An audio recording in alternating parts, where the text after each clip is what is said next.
Adrift on the Open Veld, from Commando of Horses and Men by Deneys Reitz. As we started, hard rain came down once more, and the darkness was so intense that we could not see a yard ahead.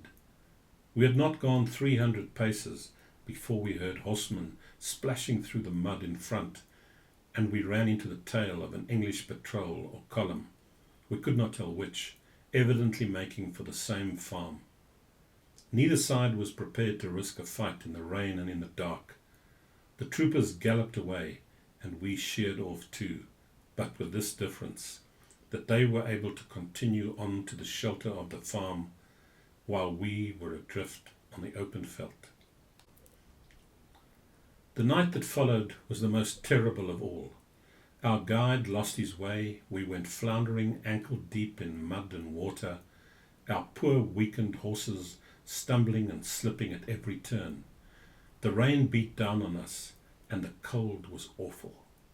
The grain bag which I wore froze solid on my body like a coat of mail, and I believe that if we had not kept moving, every one of us would have died.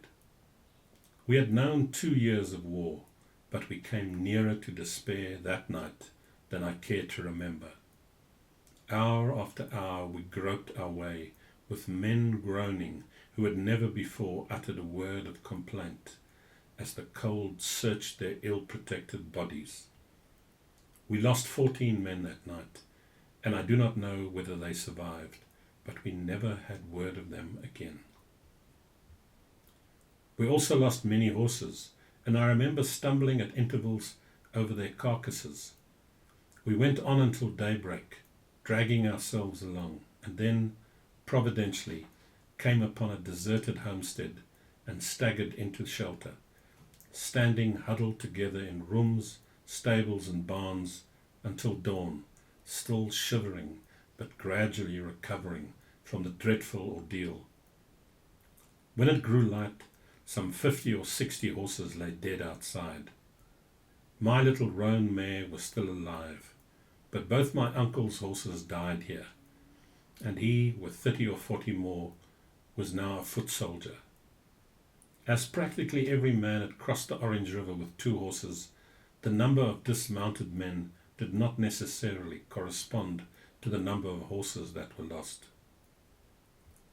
This night's big rain, as we called it, left such a mark on all of us that later we used to call ourselves die Groot Reënkerels, meaning the big rain men, to distinguish us from those who had not experienced it.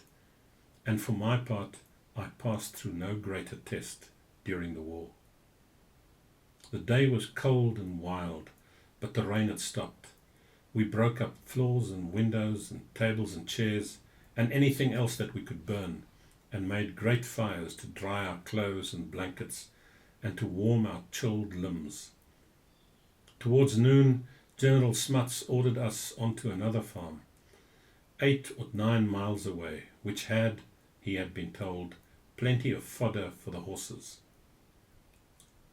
No attempt was made to send back for the missing men, as we were too exhausted, and they had to be abandoned. We plodded over the waterlogged country, a quarter of our number on foot, and the rest soon likely to be, for there was not a fit horse on the Commando. We found this farm also deserted, but there was protection for all, and a good store of oat sheaves, as well as sheep for slaughter, so that although the rain came down again, we at least spent a comfortable night.